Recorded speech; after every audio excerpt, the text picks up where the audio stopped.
यानी कि अनेक, गार्ड એટલે અંગો, બ્લડ પ્યુરિફાયર બ્લડ यानी લોહી પ્યુરિફાય ને શુદ્ધ કરવું. તો ખ્યાલ આવ્યો? મલ્ટી ગાર્ડ બ્લડ પ્યુરિફાયર यानी કે આપણા જે બોડીની અંદર અલગ અલગ જે અંગો છે, અંગોને બ્લડ લોહીને શુદ્ધ કરવાનું કામ કરશે multi guard blood purifier. Right? આ સોનેરી ભાગ તમે જોઈ રહ્યા છો પૂરા બોડીની અંદર, રાઈટ, શુદ્ધ કરવાનું કામ કરશે. તો વાતચીત કરીએ મલ્ટીગાર્ડ બ્લડ પ્યુરિફાયરનું કાર્ય શું. તો બ્લડ પ્યુરિફાયરનું કાર્ય છે લોહીને શુદ્ધ કરવાનું, ને લોહીમાં જે શરીરની અંદર ઓક્સિજન, ફક્ત એક લોહી નહીં પણ એની જોડે જોડે ઓક્સિજન, પોષક તત્વો અને એનર્જી પહોંચાડવાનું કામ કરે છે. રાઈટ? એનાથી આગળ વાતચીત કરીએ તો લોહી અશુદ્ધ થાય કેમ, શેના કારણે થાય છે, તો એના કારણો વાતચીત કરીએ. તો આજે તમે બહારની દુનિયાની અંદર જોઈ રહ્યા છો કે હવાનું પ્રદૂષણ, જેમ કે અવાજનું પ્રદૂષણ, બીજું તમે આજુબાજુ કાર્બન ડાયોક્સાઇડની જે નેચરલ પ્રક્રિયા છે, આજે તમે જુઓ દિવસે ને દિવસે વૃક્ષો ઘટતા જાય છે, કેમ કે વૃક્ષ ઓક્સિજન આપે છે અને કાર્બન ડાયોક્સાઇડ લે છે, અને આપણે ઓક્સિજન લઈએ છીએ અને કાર્બન ડાયોક્સાઇડ બહાર નીકળીએ છીએ. તો દિવસે ને દિવસે બાજુમાં લોકો વૃક્ષોનું વધારે બધા કતન કરી રહ્યા છે, મતલબ ઓછા થઈ રહ્યા છે. એના કારણે ઓક્સિજન, કાર્બન ડાયોક્સાઇડની જે નેચરલ પ્રક્રિયા છે એ ઓછી થતી જાય છે, એને અનબેલેન્સ થઈ ગયું છે. એના કારણે પણ લોહી અશુદ્ધ થાય છે.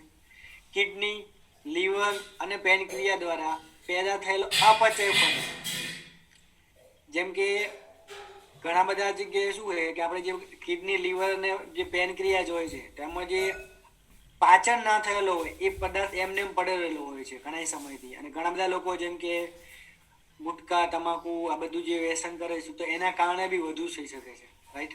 તો જેના કારણે અપચય પેદા થયેલો હોય છે, એના કારણે લોહી અશુદ્ધ થાય છે. હવે બ્લડ દૂષિત થવાના કારણે તકલીફો શું થાય, તો તકલીફની વાતચીત કરીએ. શ્વાસ ચડતો હોય, હવે આપણને ખબર કેવી રીતે પડે સામેવાળાને કે ભાઈ મને આ તકલીફ છે. તો કોઈને શ્વાસ ચડતો હોય તો સમજી જવાનું કે એને ક્યાંક ને ક્યાંક લોહીની તકલીફ છે, યાની કે લોહી ખરાબ થઈ એની તકલીફ છે. નેક્સ્ટ, સુગર કંટ્રોલ કરવામાં પ્રોબ્લેમ થતો હોય, કોઈને સુગરમાં અનબેલેન્સ રહેતું હોય તો એમને બી માની લો, સમજી જવાનું કે એમને પણ બ્લડની તકલીફ છે. પછી વધારે પડતા પાણીનો ભરાવો થવો, જેનાથી કિડનીને જેટલું પાણી બહાર કાઢવાનું છે એટલું પાણી બહાર નીકળી શકતું નથી અને કિડની ડેમેજ થવાનું ચાલુ થઈ જાય છે. ઘણા બધા લોકોને શું કિડની જેમ કે ડાયાલિસિસ વગેરેની તકલીફ હોય છે, તો એમાં બી લોહીની તકલીફના કારણે થતું હોય છે. પછી લીવરનો પ્રોબ્લેમ થઈ શકે છે. સ્કિન પ્રોબ્લેમ થવાની શરૂઆત થઈ જાય છે. ખીલ છે, ખરજવું છે, દાદર છે, કોરડીઓ છે, પછી સોરિયાસિસ છે, આવી ચામડીને લગતી કોઈ પણ જાતની તકલીફ હોય તો સમજી જવાનું કે એમને લોહી અશુદ્ધ છે, એના કારણે તકલીફ થઈ રહી છે. પછી મસ્તિષ્કની કાર્યપ્રણાલી, મગજને લગતી કોઈ પણ તકલીફ, ખામી રહેતી હોય એના લીધે, વોટર રિટેશન જેમ કે અલગ છે સોજા આવવા, આવી બી તકલીફો હોય છે. રાઈટ? તો આ ટાઈપની કોઈ પણ જે તકલીફ હોય તો આપણે સમજી જવાનું કે અહીંયા મલ્ટીગાર્ડની જરૂર છે. હવે કોને આપી શકાય, તો કહી શકાય કે જેમના શરીરમાં લોહી હોય એવા તમામ લોકોને આ પ્રોડક્ટ ઉપયોગ છે.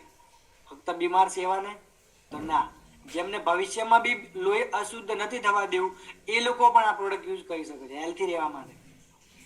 તો જેમ અહીંયા ઘણા, જેમ કે કોઈ એવો વ્યક્તિ ખરો અથવા કોઈ આ દુનિયાની અંદર કોઈ સ્ત્રી કે પુરુષ હશે ખરી કે જેમનામાં લોહી નહીં હોય? બધાને. આજે 2 હાથ અને 2 પગવાળા જે તમને દેખાય બધાને આપણી મલ્ટીગાર્ડ બ્લડ પ્યુરિફાયરની જરૂર છે. તો માર્કેટ બહુ મોટું છે. કોણ લઈ શકે, તો 15 વર્ષથી ઉપરના કોઈ પણ બાળક, મતલબ સ્ત્રીથી પુરુષ લઈ શકે. 15 વર્ષથી ઉપરના કોઈ પણ સ્ત્રી અને પુરુષ લઈ શકે છે. કઈ તકલીફમાં આપી શકાય, તો તકલીફ આવી ગઈ છે મેં તમને વાતચીત કરી એમ. તકલીફ ના હોય એમને પણ આપી શકો છો. સ્કિન પ્રોબ્લેમ જેમ કે ખીલ, ડાઘા, ખરજવું, કોરડીઓ, સોરિયાસિસ એવી કોઈ તકલીફ હોય એની અંદર પણ આપી શકો છો. ચહેરાનો ગ્લો ના આવતો હોય તો એની અંદર પણ તમે આપી શકો છો. પેકિંગની વાતચીત કરીએ તો 200 ml લિક્વિડ ફોર્મમાં આવે છે. આની કેપ્સ્યુલ નથી, લિક્વિડ છે. કઈ રીતે ઉપયોગ કરવો, તો સવાર સાંજ 2-2 ચમચી જમ્યા પછી લેવાનું છે. MRP